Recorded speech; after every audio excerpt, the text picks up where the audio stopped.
I call to order the regular meeting of the City of Aransas Pass City Council, June 6, 2022 at 5:30 p.m. Let's all rise for the invocation and pledge of allegiance. Dear Lord, thank you for this day. Thank you for your blessings upon us, my Father. As we are here, my Father, we know of all the sadness that's going around our state, particularly in other areas. I pray, Lord, for every family member that has lost a loved one, a close friend, that you comfort them, my Father. I know that you provide the comfort that is needed, my Father. I pray, Lord, that you help them through this very difficult time in their lives, and that they will know that you are with them and that you care for them, Lord. I also pray for us as far as in the city of Aransas Pass. I pray your guidance upon us, my Father, the city council, that we make the right decisions for our residents, my Father. I pray your blessings upon each and every one of our residents. As we are in this really warm weather, I pray that you be with our public works and our water department, those workers that work for the city that are out and about in this heat. I pray, Lord, that you be with them and you protect them. In Jesus' name I pray. Amen. Amen. I pledge allegiance to the flag of the United States of America and to the republic for which it stands, one nation, under God, indivisible, with liberty and justice for all.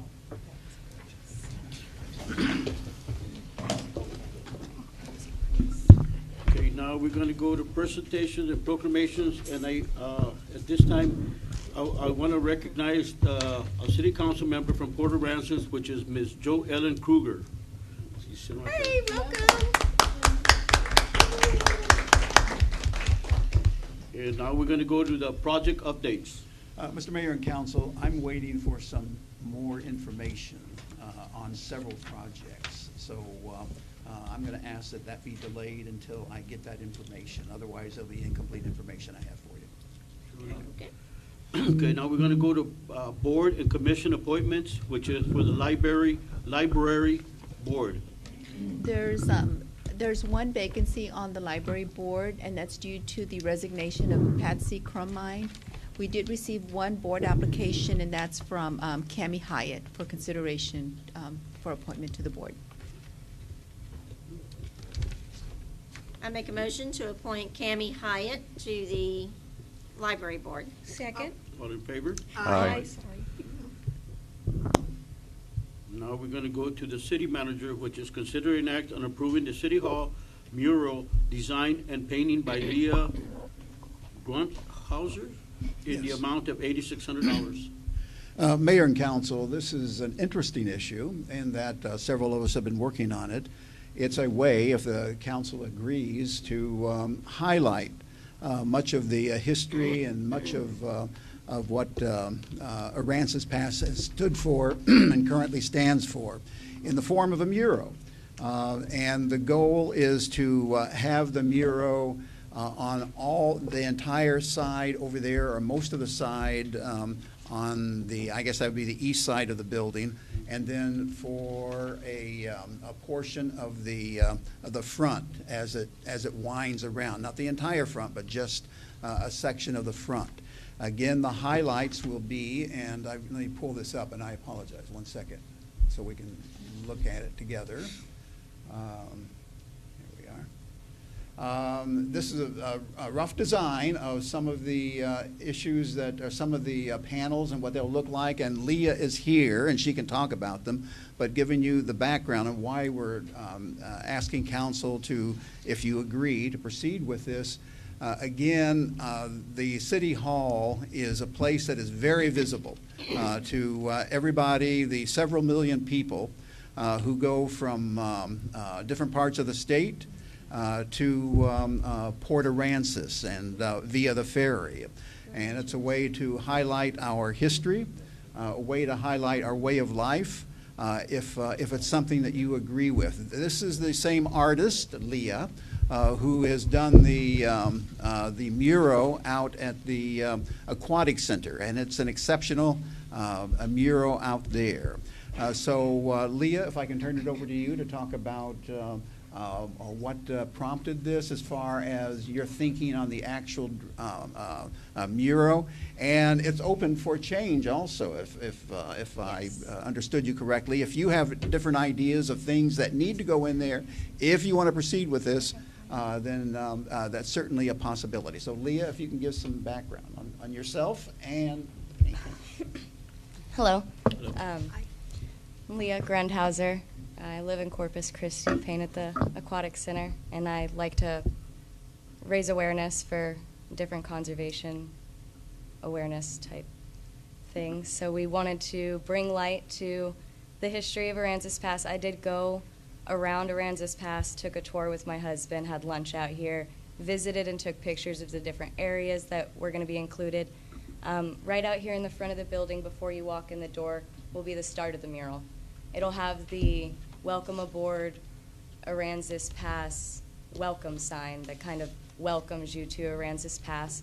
There's an area right out front of that spot that's kind of perfect for a visitor resting place. You can put a bench there with a couple flower pots. We had kind of talked about it, but it would be a good place to sit and take a picture with the mural behind you. You'd see it when you walked up into the building, kind of bring light to Aransas Pass and the beauty, and then it would wrap all the way around the building with Con Brown's Harbor. That side would particularly focus on shrimping. I have some boats there, but that's not my medium. I'd paint much larger, so I'd like to add a lot more there. Maybe some fishermen with a shrimp net and kind of really accentuate the shrimping on that side, and the fishing with more fishermen, fish on those lines toward the left, and then we'll have Seaman's Memorial there with the anchor in the ground and the sign. And in the background, if you had any other buildings that were of particular interest to add into the skyline by the bridge, I could add specific buildings, but I did want to add like a whooping crane. I know that that was kind of important to your city. Pelicans, other wildlife, maybe a blue crab in the sand there. Just different details I couldn't put on such a small, rough sketch. But anything that you guys would feel was something that really sparks your interest for Aransas Pass could be added. I was wondering if you can add kayaking, because I know that's a lot of people come down to Definitely. kayak in our I can add place, kayaks yeah. in the water, or some kind of shop or stand on the shoreline that says rent kayaks, anything like that that you find Okay. specifically kind of accentuates what Aransas Pass is about, then I can definitely add that in. Good. Certainly Osprey, Roseate, Osprey, Spoonbill. yes. I have those birds at 'Cause the we really aquatic don't center. have, the whooping cranes really don't come this far south. But the area is known for the whooping cranes. They don't really come down this way. Ducks. But yeah, I like it. And a cross on top of the memorial tower. Oh, yeah. It's not. It's not yeah, there It's yet. not there It's going now, up. but it was, and it's going to be put back up. Big metal. Okay. cross at the top. That picture on When top. I had visited, I hadn't seen it on there, Right. so. Yeah, it isn't yes. on there right now. Yes, if I had pictures of that when it was up, I can definitely add that on. Yeah, That Harvey picture took on the that top, out. it'd be neat to see a shrimp boat with its outriggers down, dragging shrimp nets. Which one? That, the top one with the memorial tower, somewhere Oh. like right in there. Behind it. I don't know if there's enough room there for it, but yeah, that's an idea. So all of these are Okay. good ideas, and we can incorporate those. Mhm. What do you need, assuming the council wants to move forward, and we'll get an idea in a minute, what do you need to make you feel comfortable that you're putting out what we're asking for? Do you need a committee of people to sit down with you, or what? It sounds like everybody likes the idea that we have here now, but would like to add a few things, Mhm. Right. is what I'm kind of gathering. Like maybe if we could get your email Just a or list, something. just a list of what you would like to add. Everything that you've mentioned except for the cross is generalized birds, Yeah. find on Google. Mhm. But if you had a picture of that one specific cross on the memorial, Yeah. that would basically be just an email listing what else you'd like to add. Okay. And it could be added to the sketch, or I can just add it into the mural as we go. Okay. I have no problems changing as we go. Correct. As you come into the building and you've seen it started to be painting, oh, I'd love a bird right there, then I can add a bird right there Okay. as we go. Okay. If you do get picky, I've actually come back and painted stuff, but you'd be surprised how good their ideas are. The It murals makes it you better. did at the It pool makes are it better. phenomenal. They really depict the area. I really like those. Those are really, really good. Thank you. I appreciate that. So I'm hearing from the council to continue working with Leah, is that Yeah. right? Gary, where are the funds gonna come from? It comes from our budget. Where's Sandra?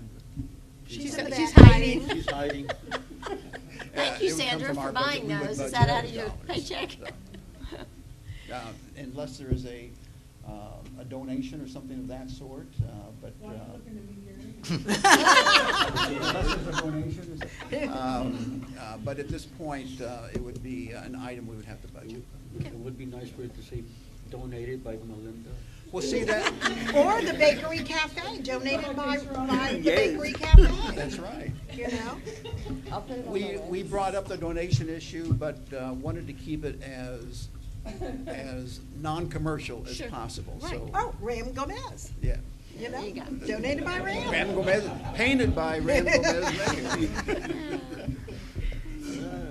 Anyway, So is that something you want us to continue working on? Oh, yes. I think it I would think definitely, so. yes. Okay, okay. Leah, thank you very much. Thank you. So I make a motion to approve the City Hall mural design by Leah Grundhauser in the amount of $8,600. Second? all in favor? Aye. Now we're gonna go to consider and act on resolution of the City Council of the City of Aransas, Pass, Texas, to allow mobile food truck establishments, commonly known as food trucks, on a trial basis to operate in a city-approved designated area of Brown Harbor, containing various provisions relating thereto and providing a severe clause in effective date. This is in reaction, Mayor and Council, this is in reaction to the work session item, and you instructed us to go back and start working on this and working with the couple who brought this forward to you during the work session. We have done that, we've had that meeting, and staff has worked on this also. In a nutshell, in the picture you see in front of you, the red line is where the trial basis food trucks would go. Again, it's on a trial basis until through July 4th, so it's not for a huge amount of time. And there's room for 3 spaces there. And Tito, if I'm wrong on anything, let me know. Tito went out with various people to measure that off. So since it's a trial basis, we want to limit it during this trial basis to see how it's going to work out.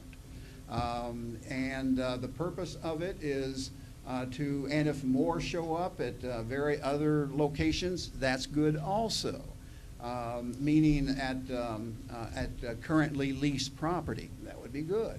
But right now, the availability of a food, if you're running in and getting in your boat, and or if you're running in and then dropping your boat off and parking your truck, that's pretty much it. But this would allow the opportunity for a food truck for food to be taken out with them in the boat, something of that sort. So it's something, again, to repeat myself, on a trial basis to see how it works out and see what kind of comments we get. And again, this is in reaction to the direction you gave us at the last work session. So it's open for discussion. Any issues that you Gary, want? I've had a couple of phone calls this week that people are concerned that it would impede the financials of Chandler's Landing because they're paying a lease on the harbor, and I'd like to know how they feel about the food trucks going out there also. I was not aware that they were doing breakfast taquitos or whatever in the morning. So it's something that we do need to look at to make sure that we aren't taking away from a business who is paying lease property on the harbor. Okay, that's a good point. Okay. How would we advertise for the food trucks? We wouldn't do any advertising. Well, how would they know to show up? They're out there already. Oh, there's food trucks out there Oh, already? no. People are I'm fishing sorry, out the there. customers are out there already. You're trying to target the The fishermen. Are you They're talking about hundreds. the food trucks? Yeah, the food trucks. I mean, Oh. how do we advertise for the food trucks to get out there? Can't answer that at this point. I don't know. We We've don't not, take them. we've not asked that question. But I'm confused. If they put their own food trucks up there, I think they ought to do Right, their but own how are they gonna know that the city is allowing them to go out there? Okay, Lulu from the, I wasn't at the last workshop meeting, okay, sorry. Lulu from the Rialto, yes, would you please come up and explain that you were willing to kind of take that? Hi. Okay, so we discussed in Houston, the way Steve and I started, there was a Houston food truck scheduling group. And basically, it was a gentleman would go out, get all the contracts, if you will, and it would be on a first come, first serve. A food truck could pretty much work as much as you wanted, when you wanted. So we know the city doesn't have the manpower to manage it, if you will. So Steve and I offered to manage it for the city. You know, say a food truck, calls Laura or Renee and says, hey, I'm a food truck, I want to get my licensing. Can I pop up at Con Brown Harbor, We'll call Steve and Lulu, see what they have available. So it's not to inundate at all the harbor with food trucks, because that would be counterproductive. It's because Chandler's Landing, when we came last meeting, they did not have a food truck there that I'm aware of. I believe they started Memorial Day weekend. Okay. You know what I mean? So it's not to step on anybody's toes by any means. It was to fulfill possibly a need. Is that need there? I don't know. Time will tell, which is why we thought about doing it as a trial with Steve and my food truck for the first month to see how it goes, get feedback, hey, why aren't you open on Wednesday, or hey, why aren't you open on Thursday, and kind of evolve as needed. Same thing with amount of food trucks. If it's too much for one food truck, then we may need to consider 2 food trucks or what have you. But the last thing we want to do is impede the fishermen by taking up their space. Does that make sense? Yes. And so they would go, if they're they have to get a permit first, correct? have to get a Absolutely. So they'll have to go through that department. Correct. And they can tell them, you can call you guys. Correct. And work out the schedule of when they're able to go out there. Correct. That's the way it's gonna work. We'll Okay. be in charge of scheduling. We'll let Renee know, ideally the week before. This is who's scheduled the following week. Again, in speaking with Gary, it's just gonna be a trial just on Friday and Saturday for the first month to kind of get feedback, just get information, fact finding, what I call it. Okay. Okay. Did you want to say something, Melinda? Hi, I'm Melinda Williams. I live in Aransas Pass. And my question is to the city is, there's these people out here that pay for a lease. They've got their truck out there, all of that. That had to be in the works months ago, because we all know how things go. And then you have these people that come in and they own a building, and the Rialto and trying to bring it back and thrive, and they were community minded. Are we going to charge any food truck fees out there on this designated land? Is there going to be, aside from the permit, are you going to do, let's say, a percentage of their food sales? Then we're into their sales, you don't want to do that. If you're Okay, gonna charge it, well, it you're going should to be get a the flat sales fee. tax anyways. So my thing, being community minded as well, and part of the city's leadership, is what are the fees are gonna be to be able to park there on leased land? That was my only question I had. I think it's a great idea, that we need to be careful to navigate, because we don't want to step on the toes and disrespect the people that have put thousands of dollars in either, but we have people that have already put thousands of dollars into the community as well. So I just want it to be a fair, so that's all I'm here asking for, is to maybe, So a fee schedule is what you're talking about. It's not fees. What fees are we going to? what fees are you gonna be able to charge? They have to pay the permit to be in the city anyways, to have a food truck anyways. But at city and county, yes, thank you, Steve. But then there's also, the food trucks you see on Wheeler are actually contracted with the owners of that land. So this is public property. Correct?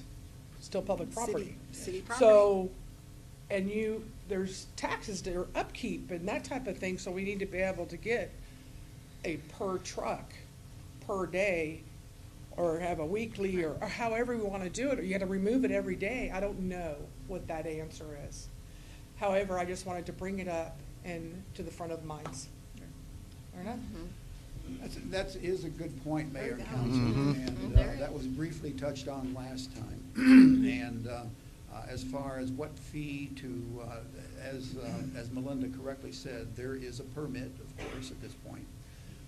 But the fee is yet to, if you want to proceed, then we'll have to work on a fee. If that's, and what that's going to be, I don't know, because as Melinda correctly said also, the people who are on private property, there's something worked out between that property owner and themselves. I have no idea what that is, and it probably varies from property to property. And in this particular case, the city would be the property owner, and what you'd be providing is a service to the people, the fishermen who are out there. That would be the reason for it, if you want to proceed. And So again, a this is on question a on trial basis time. only. I'm sorry. So a question on time would be for us, are they gonna stay there for the whole month, one truck? Are they gonna come and go every day, or? I mean, that's another question I guess I have. And then operating hours, what time, obviously before daylight when the fishermen are there till What are you doing only lunch and breakfast and lunch? breakfast and lunch. Okay. I think this is why it's a trial basis, so we can figure out, look more into Yeah. detail. We don't know what we're gonna, technically, all the ins, all the its and buts and what we need to do.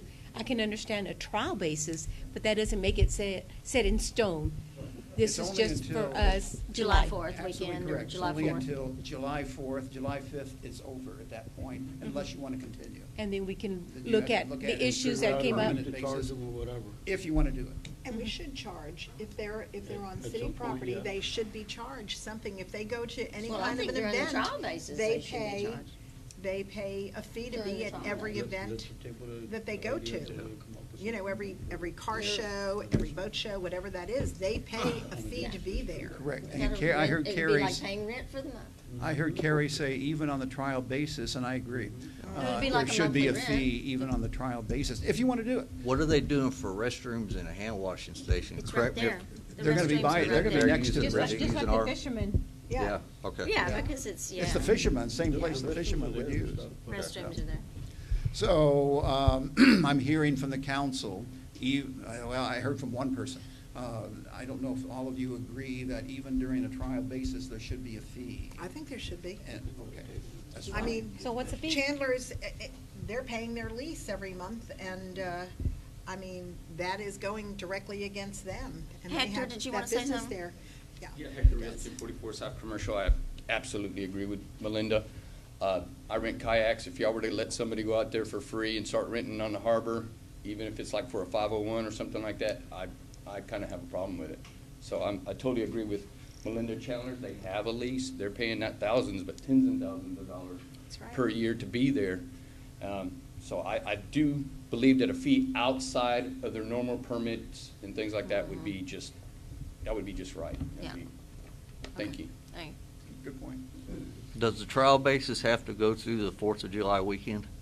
That is something that was picked out of the air. We want, again, we're in June now, so. So it's basically 1 month. It's basically 1 1 month. month. Ain't that yeah. long. Hello. I'm Kinley with Chandler's Landing.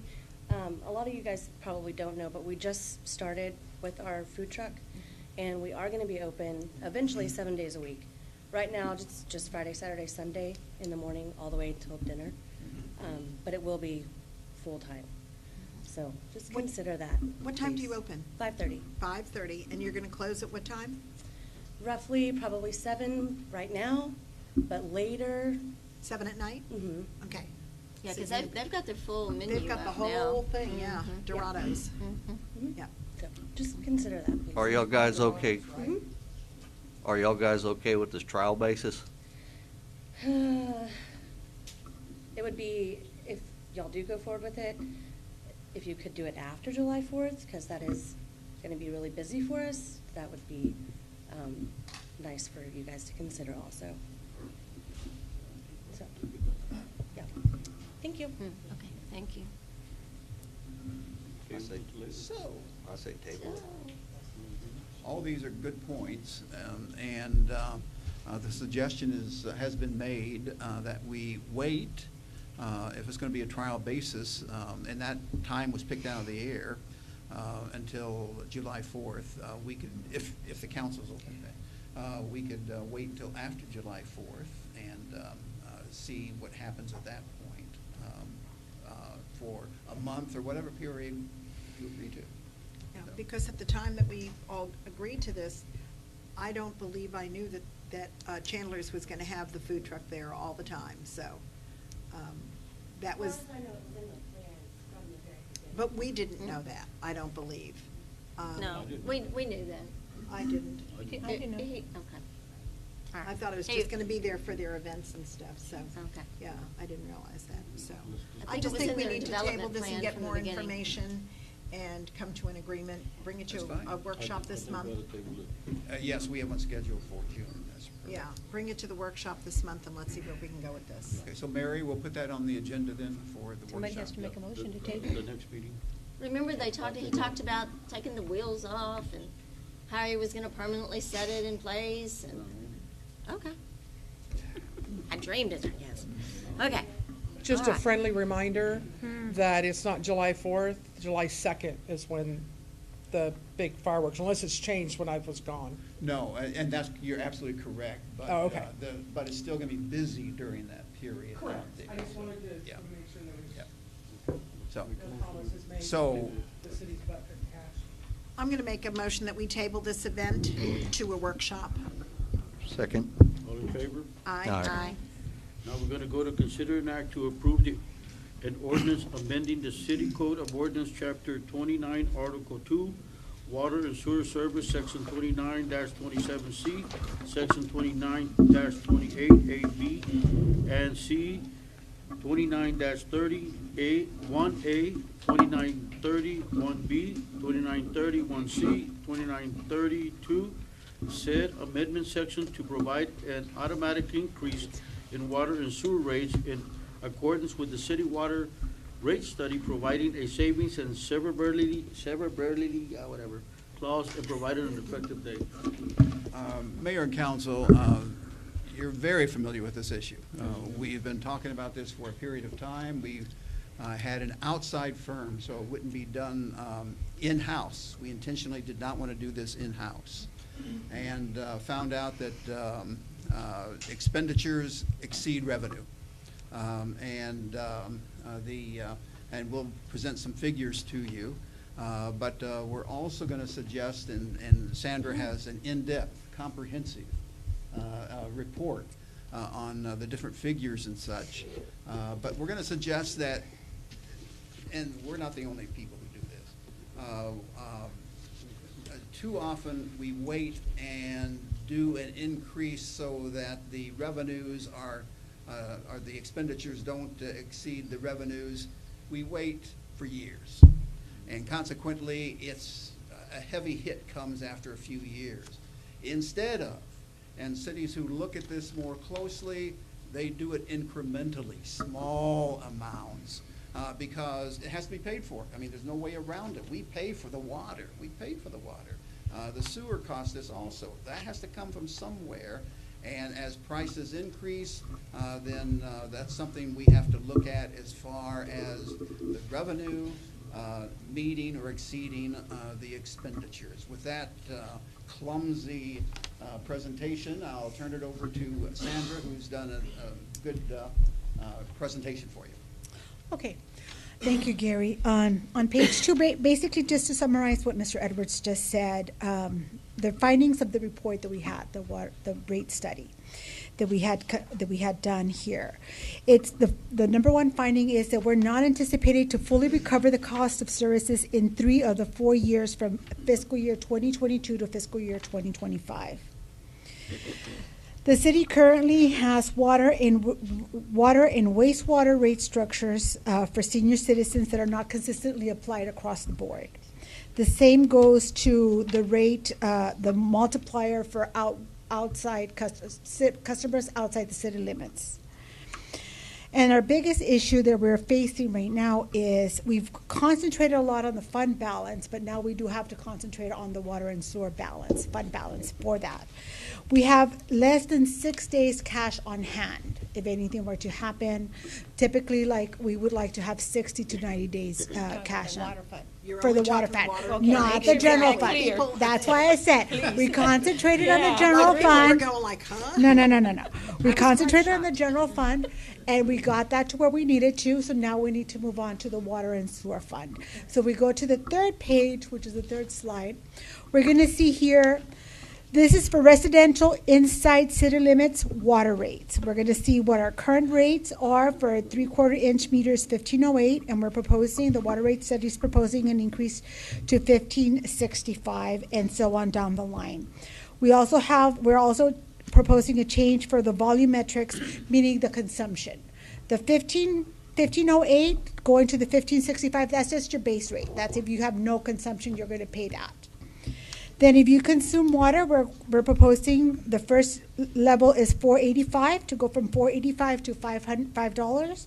Then from $5.82 to $6 and $6.46 to $6.66 for water.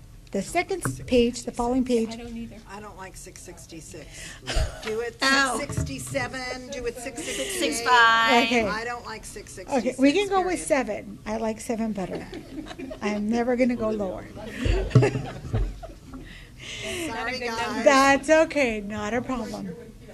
I'm Okay, like, uh-oh. so for residential, these are the sewer rates now. For the 3/4 inch, where it's currently at 1331, and the rate study is proposing to increase that to 1461, and so forth, depending on the size of your sewer, on the meter. I'm sorry. Then obviously the volumetric also is we're proposing an increase on that. So what does that look like for the average customer? That would be on the following page. There you go.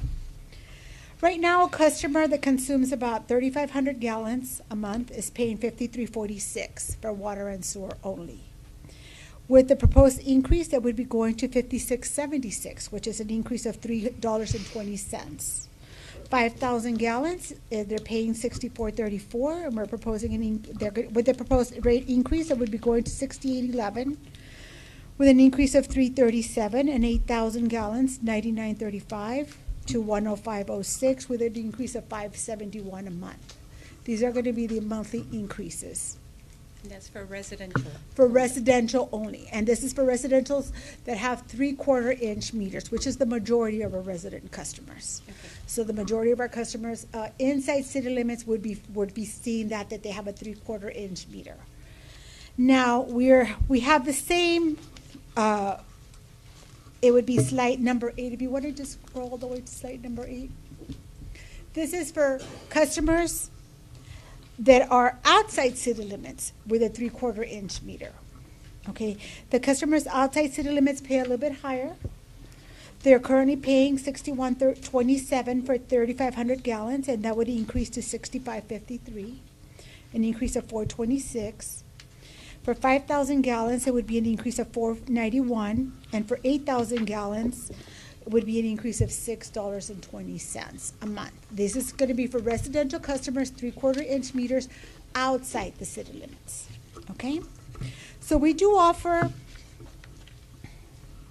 a residential senior discount rate. We do give our senior citizens a discount, and we can stay on that slide, yes.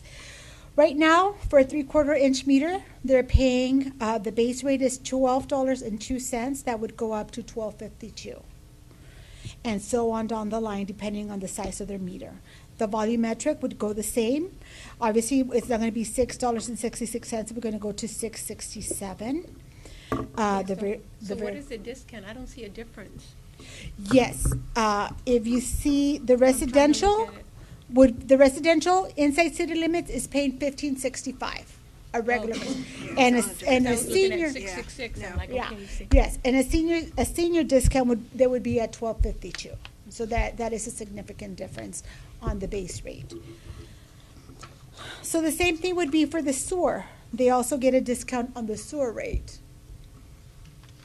I Okay. have a question. How come the for the 1 to 5,000, and then the next one and the next one over 10,000, how come those stayed the same as the residential inside? They're going to city say this, that's what the recommendation of the rate study was, for them to stay the same. And I believe that they may have already been the same. Hold on. They were already the same. But it's the same. The only thing It's that's, the same. yes, the only thing that's the discount is the base rate. The volumetric has always been the same. Okay. The volume rate for inside, for the residentials Okay. and the senior rate. So we're gonna go to 667 on that one also? Yes, yes, ma'am. So the same thing would be for the sewer. We would, do an increase. They would have a discount. So what would a senior citizen, a senior residential customer with a 3/4-inch meter pay us? Right now, they're at 3,500 gallons. That would see an increase of $2.60 a month. 5,000 gallons would see an increase of $3.17 a month. And 8,000 gallons would see an increase of $5.11. Obviously, the more water the residents consume, the more the water is going to cost. Okay, the higher the bill is going to be. Then the following pages are just pretty much your commercials. We're proposing increases across the board through all our commercial accounts for water and sewer as well. And then for commercial accounts outside city limits as well for water and sewer. We also have customers that just have irrigation meters so that they don't get charged the sewer cost. So we're proposing an increase for the irrigation meters. And you see there that there isn't also a senior residential discount for the senior customers that we're proposing as well. That would be on page 16.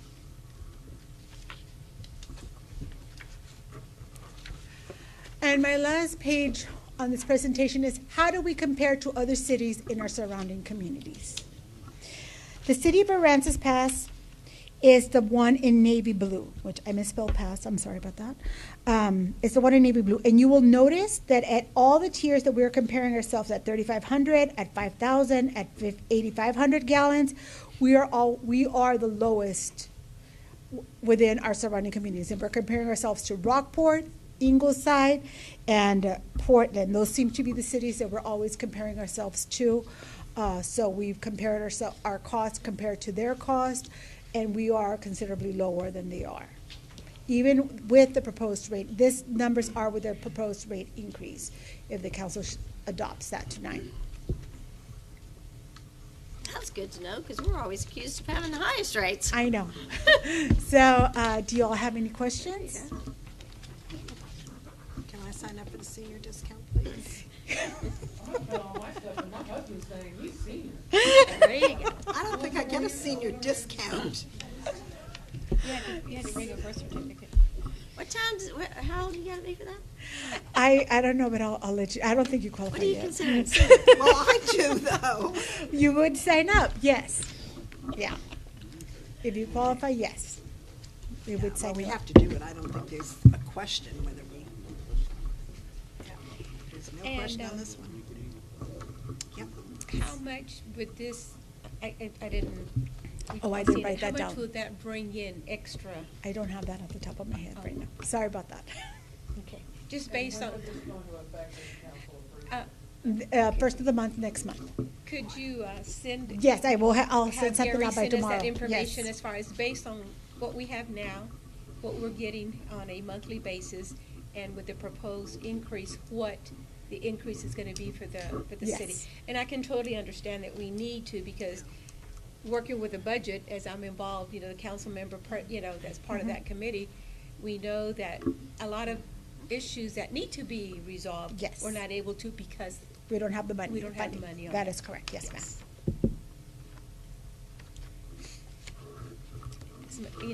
I'm paying it too, so. Yes.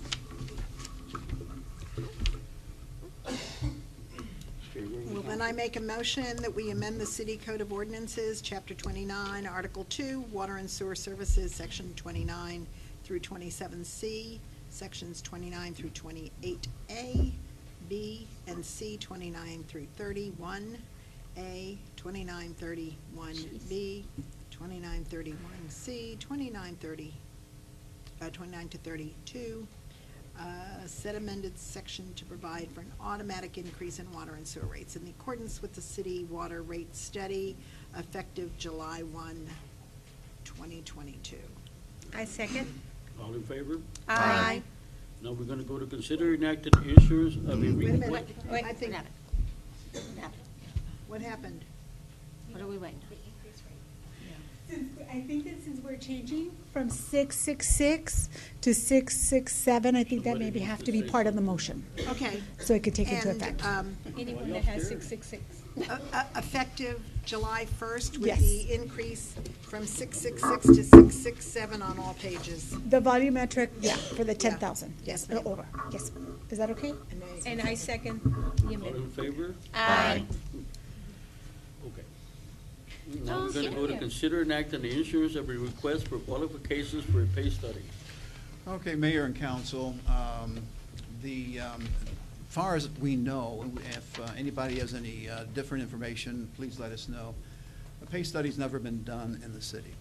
And the purpose of a pay study is to compare to other cities of our size, similar cities, to see how all of the positions match as far as the different positions go, and is a position underpaid? Is it overpaid? Is it where it should be?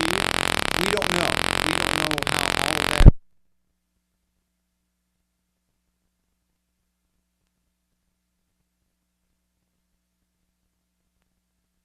We've got to go through. But on the other hand, they're necessary. They're necessary because it lets staff know that yes, it's a competitive market as far as the city goes. It's something that you generally go into a pay study by saying nobody would be reduced, and many people will stay the same, some will increase, and you would have to budget for that increase. There is a way to pay for this. Can I mention that? Okay. There is a way to pay for this that would not come from the budget. Thanks to your friend, the police department. It's not a cheap Right. program, not a cheap thing to do for the city. Last time I did it, it was like $25,000, something of that sort. That was several years ago. I don't know what it is at this point, but we anticipate it is going to be covered. But the whole purpose, again, is to let staff know that the city is competitive as far as salaries go. We lose people. We lose people on a regular basis over the salary issue. We train them, and some specific people come to mind. We train them. We go to the expense of training them, and someone else snaps them up. You can only do that for a period of time, and it becomes unsustainable after a period of time. To be frank with you, sometimes you can't implement as much as you want to implement. You do as much as you can as far as implementation based on what the study comes up with, and then if there is agreement on how much to budget for that, then that's what you do. But it's something that most cities do, and I don't think we've ever done one. Ideally, every 5 years or so, you do another one, but that's 5 years from now or whatever period to make sure you remain competitive. So that's the purpose of it, and all that you're doing, if you agree to move forward, is we're going to go out for a RFQ. And on the RFQ, what we do is find out who is interested in doing it. Say we get 4 or 5, a committee is set up to analyze the different companies, and then we'll decide which one we want to talk with, the one that rates the highest, and then you negotiate the price at that point. If you can't come up with a price, you go to number 2, number 3, and you keep going down the line. But my guess is there'll be several companies that will submit an RFQ for this particular proposal. So that's what it's about in a nutshell. And again, all we're asking at this point is to go out for an RFQ. You've got to approve it. It's not something, if you want to move forward, that it's over. No, we have to bring a contract back for you to approve. So there's a number of steps that we have to go through first. Approximately how long does a rate pay study take? Will it be by our budget time? Do you think? I anticipate, we're in budget now. I know we are. I anticipate if we get on it right now, best case scenario, we are going to have proposals to us in 30 to 45 days. So that takes us to the end of July, thereabouts.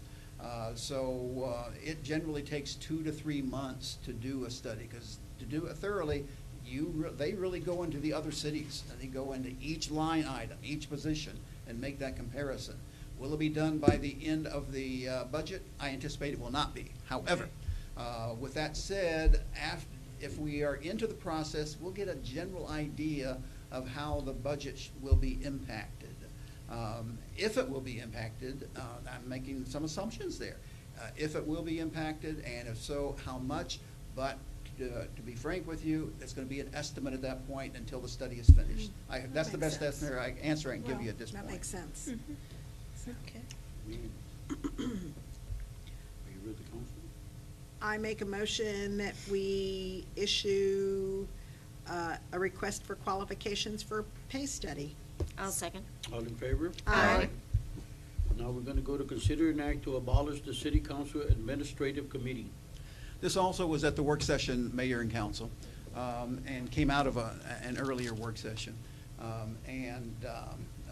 Giving you a little bit of history, the reason the administrative committee is there is to be a liaison between the council and the 4 appointed positions. No other positions, not department heads, nothing, just the 4 appointed positions. Right now, the 4 appointed positions are directly under you, the council. But this serves, the purpose in it has been to serve as a liaison, bringing information back to the council. The question, there was a good discussion of it at the last meeting.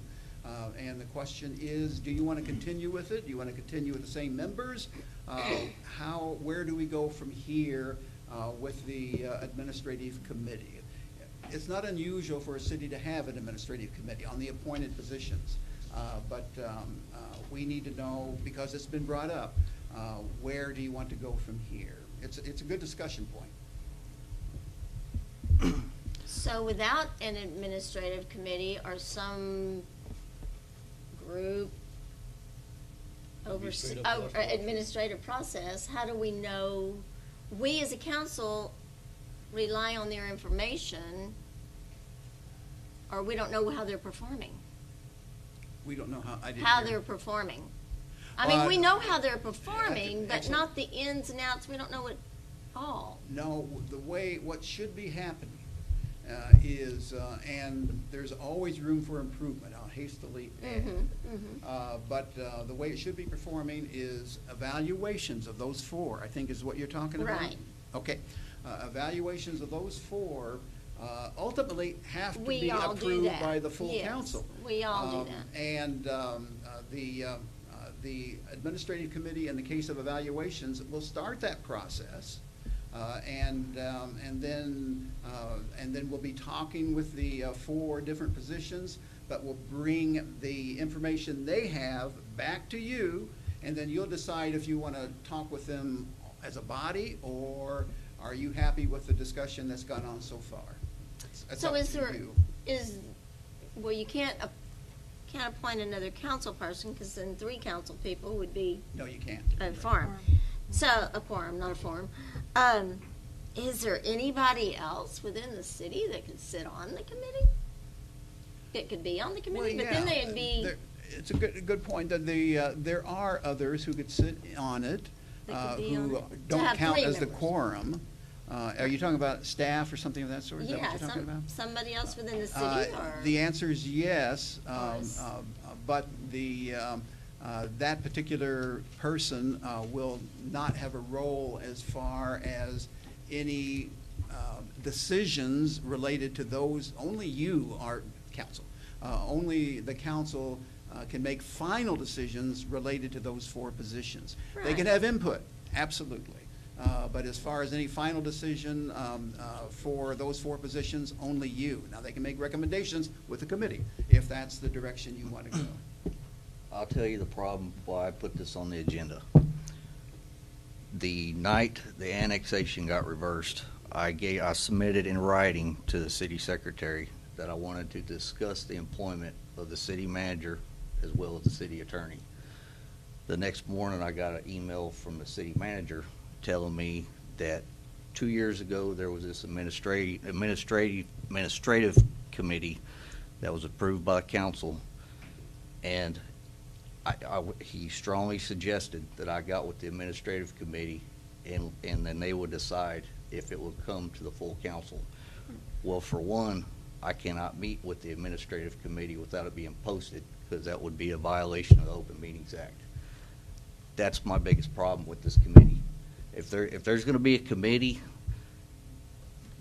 things like that have to be cleared up, because if I want something placed on the agenda, it says black and white in the city charter, all I have to do is submit it right in 72 hours before noon prior to the subsequent regular council meeting. If I may add, that is being researched. That is not a fact. That is being researched right now, and that's a different issue we'll be bringing back to you. It's not a fact that one member can put something on the agenda. That can create havoc also. So that's something that's being looked at, that staff is looking at closely, and we're going to bring that back to you, a separate issue. But I would not make that assumption that you just heard. One of the issues on that, I think Gary reached out to us and suggested to you to meet with either Jan or myself individually, just 2 of you guys. No, I didn't hear individually. I heard meet with the committee. I still have the email. Well, it was because we understand that 3 of us, council members, cannot be together.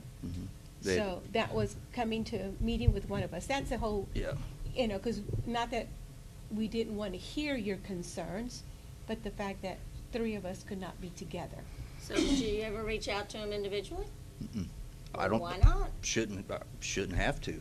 If I want something on the agenda, a committee does not circumvent the city charter. An assumption's being made there that is not accurate. We're going to bring that back to you. So you saying you want to put on the agenda to fire Gary and Roxanne? No. Okay, good. That's exactly what it said. Yeah, exactly. That's what I heard. That's what I heard. Yeah, that was over a year and a half ago. You just said it just now. Okay. So what do we do now? Vote on to abolish the administrative committee or not? That's what's on the agenda at this point, yes. Well, I move to abolish the administrative committee.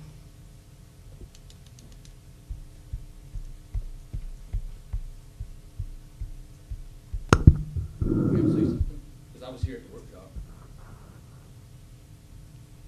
Well, we're in the middle of the motion. I don't know. Do we? She would have to say something. If there's a second to the motion, then you can open it for discussion. But if there's no second, then the motion dies. And the motion dies for lack of second. Now you can ask for comment. Now you can ask your question. Now you can come up. Hector Rios, 1044 South Commercial. I was here at that workshop, and then towards the end of the workshop, there was some discussion of whether it was legal or that you had to have 2 persons to put anything on the agenda. You remember that? We had the discussion, and then towards the end of it, there was no clear answer. So is that what you were getting at, That's Mr. what Edwards? we're looking into. There is no Looking into clear it. answer, Rick. You're absolutely correct. There is no clear answer. There are different points of view. For example, some cities will intentionally not allow one because something can keep coming up every time if one person is doing it. It can create havoc. So that's what we want to look at as it relates to other cities and the specific language as it relates to the charter. That can be taken a couple of different ways in the case of the charter. It is not clear. Well, I totally understand it might create havoc, but that's why we get together and try to work it out. If one person wants to go ahead and put something on the agenda, I think one person should be able to go ahead and put something on the agenda. And if we have this committee preventing that, I mean, I don't think that's right at all. The I mean, committee's that's not preventing that at all. That's not the case. Well, it kind of seems that way. That's, no? No. Committee isn't. So we need clarification from the We need charter. clarification. So then why do we even need the committee then? Well, he discussed that. Gary discussed why. But just- still, it's we're just- still unclear on a lot of things though, Okay. so is this gonna just I get? think that the reason why it's together is to be able to have a committee to oversee his job, her job, and the municipal court's job. And they do the evaluations before it actually comes to the council. And we get And then with it them. comes back to the And council then, on. yes, then it comes to the council, and Exactly. then all of us make a decision on what's up. And those but- decisions should be made in. But even when I was a executive council session member because back in yeah. 13, Yeah. I was on the understanding that it took 2 council members to put something on the agenda, and the only one that could be one person to put it on the agenda was the mayor And the city And the manager. city manager. and the city manager. Right, and that's what I was told when I was elected. And we're getting clarification as far as that aspect is concerned. So, Thank you very much, but for the record, I think it should be abolished. Thank you.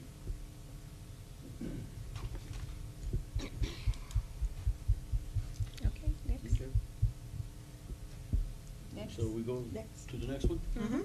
We're gonna go to community enrichment, which is consider an act on temporary road closures from Turnbow Avenue to Harbor Point Park for the execution of the fireworks show on July 2nd, 2022, from 3 p.m. to 10 p.m. Wow, okay. Good evening, Mayor and Council. This is an item just for your approval for a safety measure for our Independence Day celebration, which will take place on July 2nd, Saturday evening, rather. We are requesting your permission to close these roads again as a safety measure. We've selected these roads and these times in accordance with the firework production show in order to safeguard their safety radius for the show. So this is strictly a public safety measure. There is, I think I included a map on there if you should need to see it. Here. Guests would be able to use the area prior to the time, but then of course we would ask them to vacate the area for safety. I make a motion to temporarily close Turnbow Avenue to Harbor Point Park for the execution of the fireworks show on July 2nd, 2022, from 3 to 10 p.m. Second. All in favor? Aye. Thank you. Okay, now we're gonna go to development services, which is Cross Connection Control AD-HOC Committee, which is consider an act and approving a resolution creating a cross-contamination or cross-connection control ad HOC committee to establish and implement a cross-connection control program. Hello, Mayor, Council. Basically, I'll kind of sum up what a cross-connection is. Basically, a cross-connection is when you have drinking water that connects to non-drinking water. A good example would be like a sprinkler system. So you have your faucet, drinking water, but you get the same water source actually feeds your sprinkler system. So basically, to be in a compliance, you got to make sure that when you turn your faucet, you don't have that old sprinkler water coming in and you're drinking, cooking, washing your hands, whatever the case is.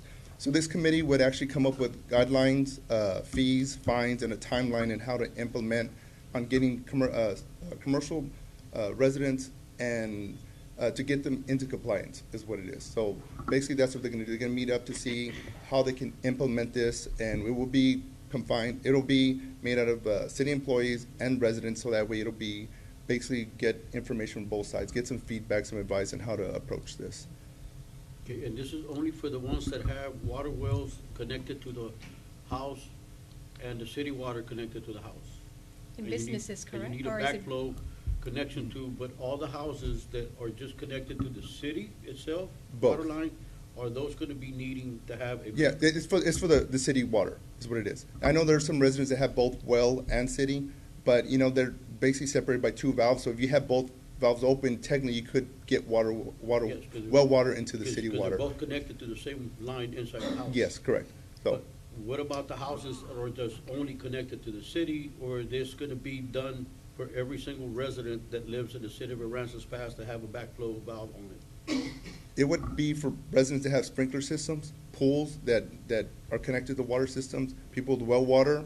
There are some citizens that have some piers that actually run piping in there so they can do some fish cleaning, so it'd be implemented for them.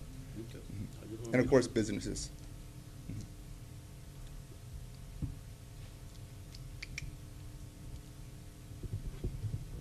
And this came across from the last incident that we had with Harbor Freight. So was this a TCEQ and It's TCEQ requirement? requirement, yes, but correct. that location, I'm sorry, I You mean, have two different water supplies tied into, or when you have a different water supply tied into the city's water supply, correct? Correct.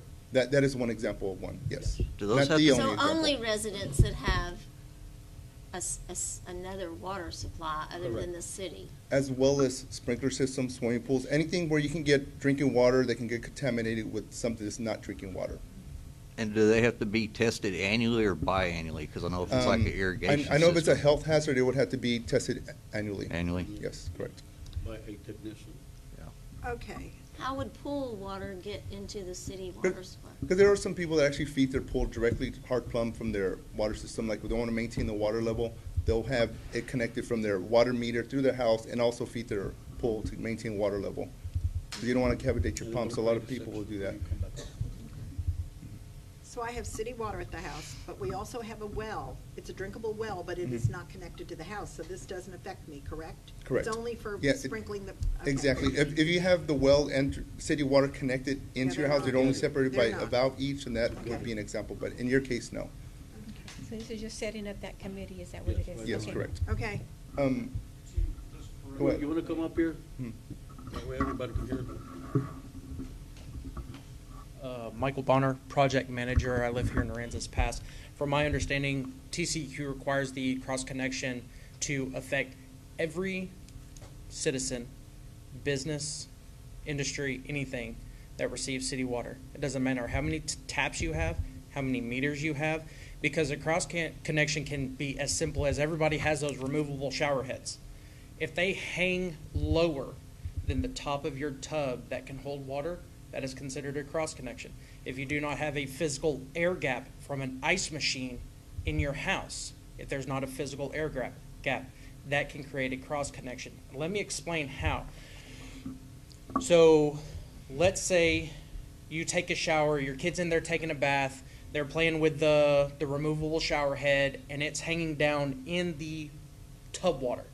We all know what's in that tub water with kids. Let's say, for instance, there's a water main break outside the house or in the area. It can actually siphon water through that shower head nozzle back into the city drinking water. Without the proper backflow prevention device, this is possible at any and every resident at any point in time. We had an issue where we had to terminate somebody's water until they were able to fix all their cross connections. She had goats in her backyard. She literally left the water hose setting in the goat's drinking water. She would just step out her back door, turn the faucet on until it started overflowing, turn it back off. Yeah, but those spigots are supposed to have a backflow valve on themselves. Right. But those only work to an extent. Those have a higher probability of failure than rather an RPZ or a double check valve. So TCQ's requirement is everybody who is paying for city water have a backflow prevention device. So if I'm understanding correctly, the city's gonna go out every household? How that's going to be handled, I don't know. This is just to establish, that's the purpose of the committee. Yeah. Hey, Myron. That's the purpose of the What are you committee. doing in your time? How many accidents have we had? I mean, that's like really, that's like really reaching out there. So the idea of it That's just is, explaining the guidelines, yeah. this obviously isn't going to happen overnight. The idea is something happened about a year ago. Yeah. We had a no water use issued by the state. The thing is, if something like, I'm not saying it will, if something like this happens again, TCQ can come in and ask, what happened? Same thing happened last year. Y'all haven't done anything. TCQ says we have to have this. The reason why we're doing the committee is because we want citizen input to know how they feel about it. Yes, there are certain things that have to be in there. We can go above and beyond and add extra stuff. We're not going to go knock on every single person's door right away and say, you have to do this. No, we're going to sit down, discuss what needs to be in this ordinance. And however we go about it is how we go about it. No, we're not going to say, you need an RPZ, you need an RPZ, you need an RPZ. It's going to be one of those, we'll sit down, discuss what requires an RPZ through TCQ guidelines, who needs a double check, who can get away with a simple hose bib vacuum breaker. Or even it could be as little as just do a CSI, which is a customer service inspection. We don't know the full details about it, that's why I need the committee. How expensive is it to put a backflow? That's the big question. That's the other thing is to maintain it yearly. Yeah. That's the other thing we should have added to that letter for the TCEQ that we send out, to chill out. We're gonna chill out on that. Yes. It will be done by a licensed, for backflows to be installed, it will be done by a licensed plumber. It has to be by state rules. It has to be done by a They need licensed to be plumber. inspected yearly by a qualified technician to make sure that they're not, that they're working properly. So eventually through this committee, I guess y'all will figure out a time schedule for certain zones within the city and It's just to make check it out. appointments for everybody to correct. have this So done? technically this committee, This will take about 10 years, won't it? Yeah, it would. Not just people that gotta go up there and spend something out that they don't really know nothing about. yeah, so it would be a long. Project. Project, but the committee will come up with a prioritizing a list of how to address this. Okay. But things that we do have to get it started, there's no ifs, ands, or buts, we have to get moving on this. Okay. Yes. Again, this is being required by TCEQ. TCEQ. Correct. Okay. I think Mary. Yeah, we're not the only. I think Myron wants to Myron. speak also. Myra wants to say something, but we're not the only city. Thank Yes. you. I'm Myron Schrader. I live at 246 East Stoddard. I'm also on the Cross Connection Control Task Force that was created here a while back. And I want to second what these gentlemen are saying. It is required by the TCEQ. We will have to go through it. It's a big project, and to get it started, it's going to take some time, like we said before. But the whole idea, at least as my opinion is, this needs to be done carefully so that it doesn't require all these inspections for everybody's house.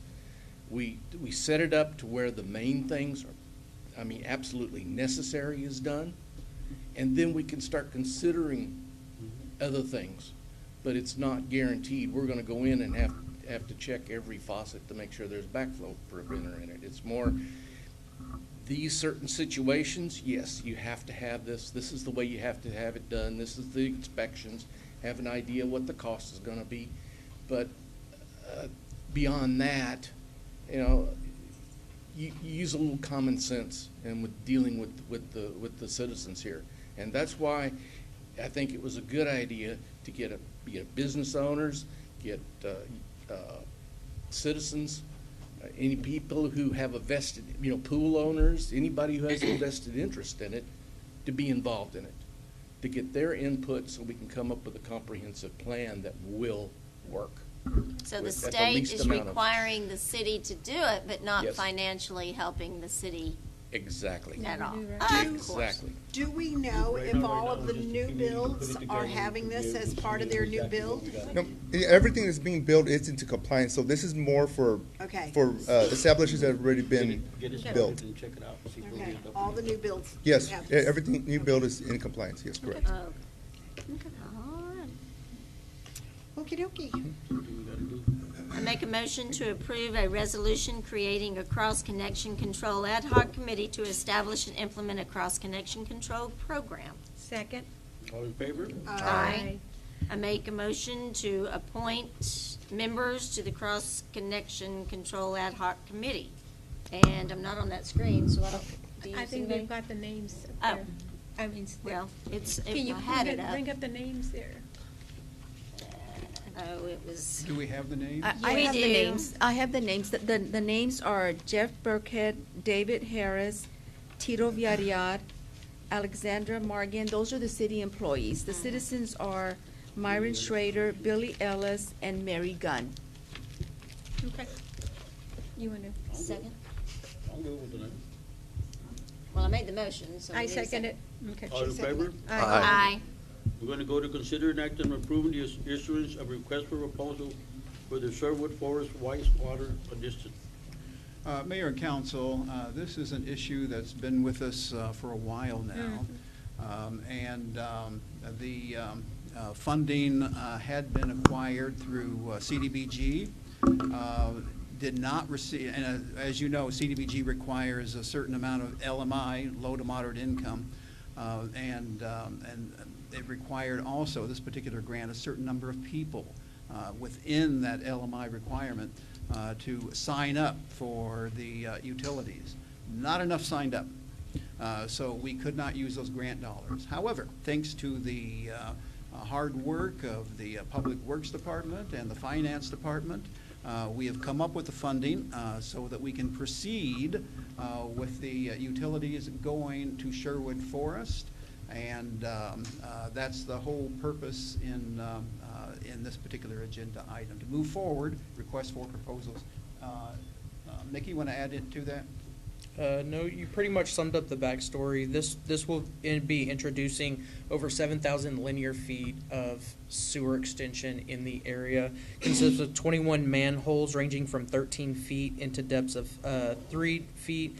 This will provide sewage to Sherwood Forest, Gino Lane, West Marshall Lane, Owens, Denapet, and Benoit. The bid packet would include base bid and some alternates. The alternates would be manholes and sewer lines that are 6 feet or less in depth for the Public Works Department. This is to help cut down on costs of the project. We are looking at possibly handling a portion of it in-house. Okay.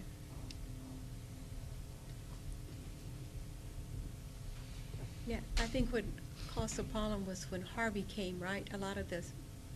Absolutely correct, yes. A lot of people moved out, Mhm. and so not as many people could take advantage of it. But simply not enough people signed up is what it came down to. Right, right, okay.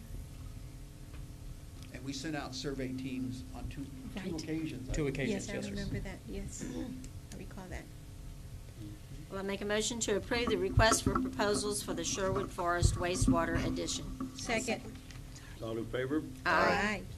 We're going to go to public safety, which is consider an act on appointing the lead animal control officer and the animal control division commander as the local rabies control authority, LRCA, in accordance with the Texas Health and Safety Code. Thank you, Mayor and Council. A while back, we changed this to the animal control officer, but we've been advised that we can now change this to position titles. So that way, in the future, as employment changes, the title remains the same. We don't have to keep coming back to you to make these appointments. And we have our two new animal control officers here. Sherwin Amacher comes to us from Corpus Christi. He will be in that lead position for that, along with Captain Jones, who's a division commander. And then you have Justin Garcia, who's a resident, graduate of Aransas Pass, and also a public safety explorer, looking to become a police officer at some point here with the city. So introducing our two fine new officers there. And once you approve this, this should be the last time we bring it to you for the LRCA. I think there is a need for a position like this. I had a friend of mine that was bitten by a dog. It was home quarantined, which is usually okay, except state law says that it can only be home quarantine if there was actually proof of rabies vaccination, where this time it was not. The dog was home quarantined. During that home quarantine, the real owner came and got the dog and took off with it. So during that time, she was all kinds of stressed out. Her husband was in the hospital with COVID, who he eventually did pass of the COVID during that time. But we need somebody that knows the actual facts about what was going on. Because the dog should not have been home quarantined if it did not have proof of rabies. And that's state law. So that was above that. So there's definitely a need for somebody who knows exactly what's going on with this.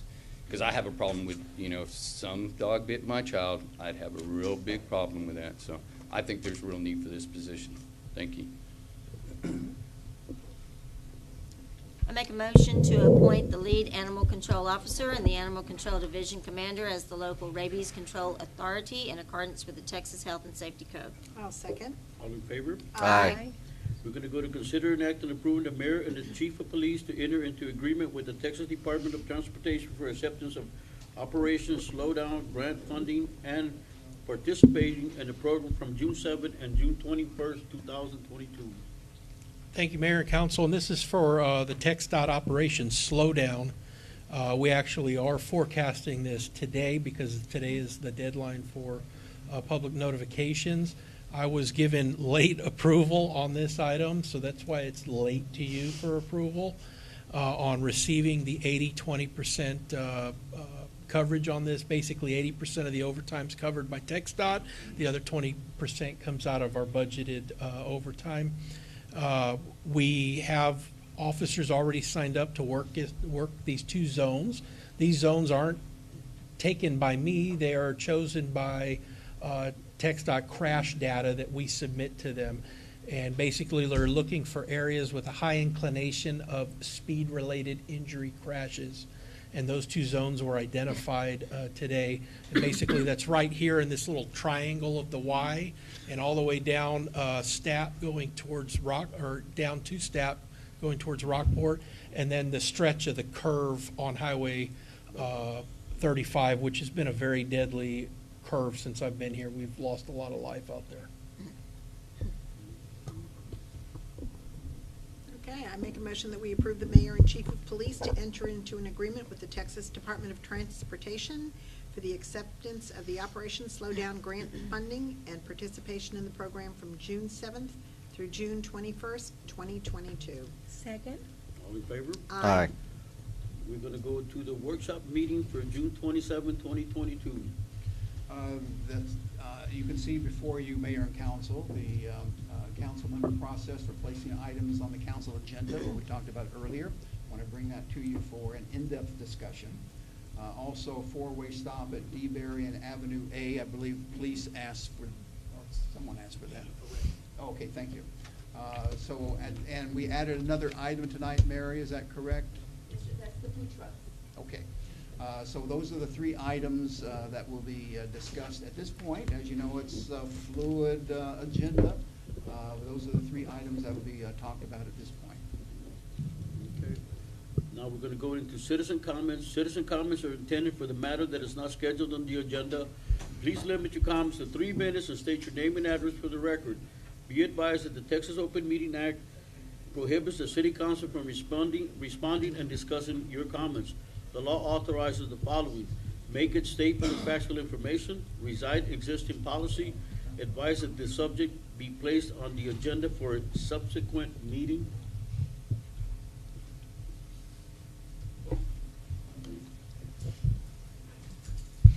Jason Fowler, 350 South Houston, Texas, Trunk Fitness owner. I'm here today because my Fourth Amendment rights were violated by the fire department back in March, in which I sent every single one of y'all emails on it, and none of y'all bothered to email me back. Very patriotic, by the way. So my Fourth Amendment rights were violated by the fire department. They came into my building back in March.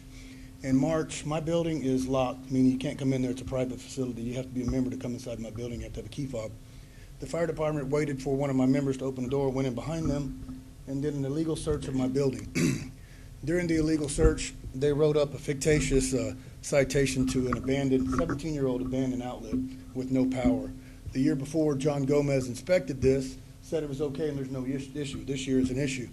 The citation they wrote, they don't understand how to read and write code. They're very incompetent on it, and that's what I do for a living. Been doing it for 20 years. So I corrected them on it and showed them what they did wrong. Instead of apologizing to me, they wrote another citation and another citation and another citation in the same outlet, a total of 9. The last and final one they actually wrote the citation on is 4.222, which deals with ceiling fans and has nothing to do with outlets. They're very incompetent. With that said, the captain that I talked to told me he goes on everybody's property whenever he wants, that he can do that. There's no Fourth Amendment violation, right? Laughing out loud here. I'm laughing. I'm very upset. With that said, I sent it to the man behind me, the fire chief back here. He told me he's an honorable man, and that he took an oath to the Constitution, and he would investigate it. He got back to me within 2 hours, sent me codes. Codes do not trump constitutional rights. He sent me codes saying that he can come on my property whenever he wants. Now, he too cherry picks codes and doesn't understand how to read or write them. The entire outlet of that specifically says you have to have the owner's permission, which is myself. You have to have an administrative warrant, which he did not, or there has to be an immense danger, meaning there's a fire that he can go into my building. He had none of them. But since he showed me his incompetence, I wrote him back again, showed him his errors, and sent him the Supreme Court cases saying that my building is protected under the Fourth Amendment right. He had the audacity to write me back and attack me personally, tell me his people can come on my property whenever they want to, and there's basically nothing I can do about it. So I sent it to this man right here. This man right here, the city manager right here, when I finally got a hold of him, he blatantly told me to do whatever the fire department tells me to do, and that he can come on my property whenever he wants. That's a direct violation of the Fourth Amendment, and I do not appreciate it.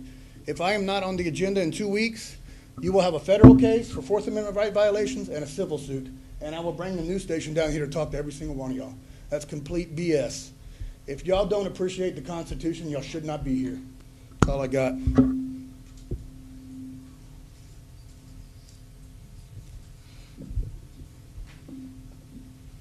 Anybody else?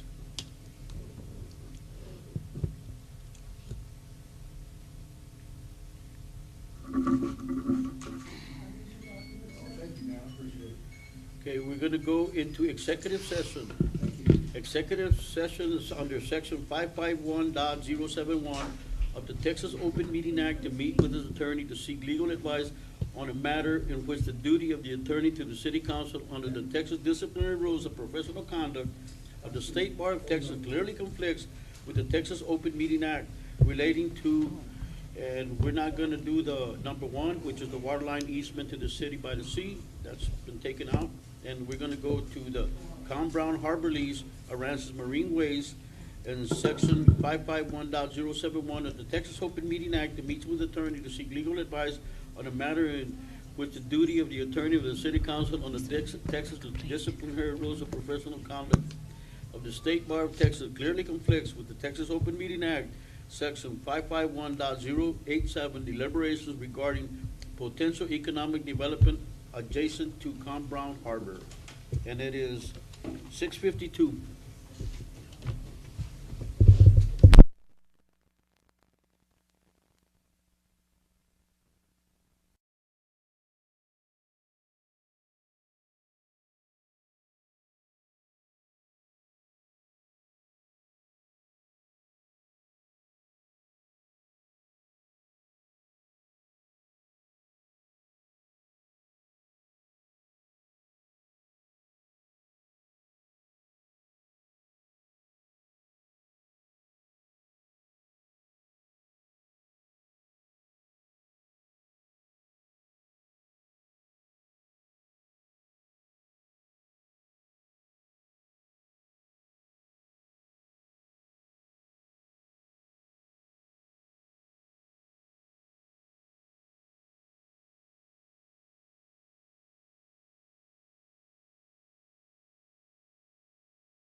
reconvene in open session to consider and take action, if any, on any item discussed in executive session under 759.